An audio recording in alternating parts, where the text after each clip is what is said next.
Hi అండి, welcome to my channel.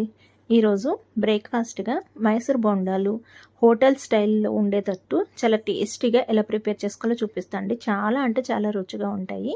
ఇక్కడ నేను ఒక హాఫ్ కేజీ మైదా పిండి అయితే తీసుకొని మైదాని ఇట్లాగా జల్లించేసుకున్నానండి. దీంట్లోకి ఒక 3 టేబుల్ స్పూన్స్ బియ్య పిండి అయితే యాడ్ చేస్తున్నానండి. ఈ బియ్య పిండి వేసుకోవటం వల్ల కొంచెం క్రిస్పీనెస్ అనేది వస్తుంది. ఇది కూడా జల్లించేసుకుంటున్నాను. ఈ విధంగా మైదాని బియ్యపిండి జల్లించుకున్న తర్వాత ఈ పిండికి సరిపడినంత సాల్ట్ని అయితే యాడ్ చేస్తున్నానండి. ఇందులోకి మీరు 1 కప్పు మైదాకి 1 కప్పు పెరుగు తీసుకోండి. పెరుగు కొంచెం పుల్లగా ఉండేటట్టు తీసుకోవాలి. అప్పుడే ఇవి చాలా టేస్టీగా వస్తాయి. మనం వేసుకున్న పిండి పెరుగు అనేది బాగా కలిసేలాగా కలిపేసుకోవాలి. నేను ఇక్కడ మజ్జిగని అయితే తీసుకుంటున్నానండి, పుల్లటి మజ్జిగని. వీక్లీ వన్స్ నేను పెరుగు మీద మీగడని వెన్న తీసుకుంటాను.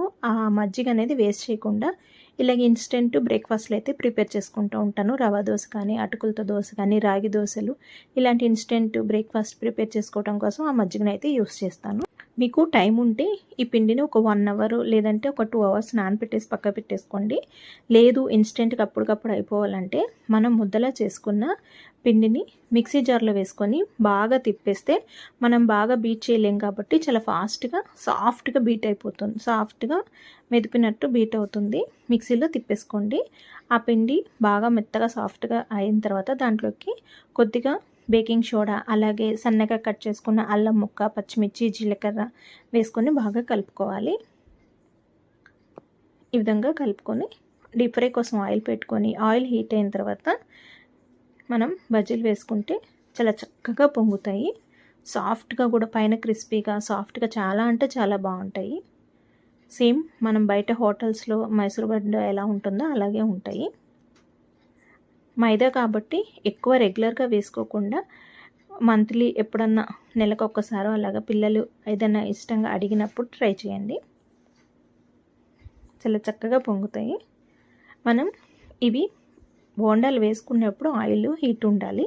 తర్వాత వీటిని వేపుకునేటప్పుడు స్టవ్ సిమ్లో ఉంచుకొని వేడి చేసుకుంటే చల్లారిన తర్వాత కూడా చాలా సాఫ్ట్గా క్రిస్పీగా ఉంటాయి. ఈ విధంగా చక్కటి కలర్ వచ్చే వరకు ఫ్రై చేసుకొని పల్లి చట్నీతోనూ అల్లం చట్నీతో సర్వ్ చేసుకుంటే చాలా అంటే చాలా బాగుంటాయండి. మీరు కూడా తప్పకుండా ఒక్కసారి ఇలా ట్రై చేయండి. పిండిని మనం బీట్ చేయకుండా మిక్సీలో ముందు కలుపుకున్నప్పుడు గట్టిగా కలుపుకోవాలి. తర్వాత మిక్సీలో తిప్పుకొని సాఫ్ట్గా అయిన తర్వాత ఒక 15 మినిట్స్ వదిలేసి వేసుకోండి. చాలా చాలా బాగుంటాయి.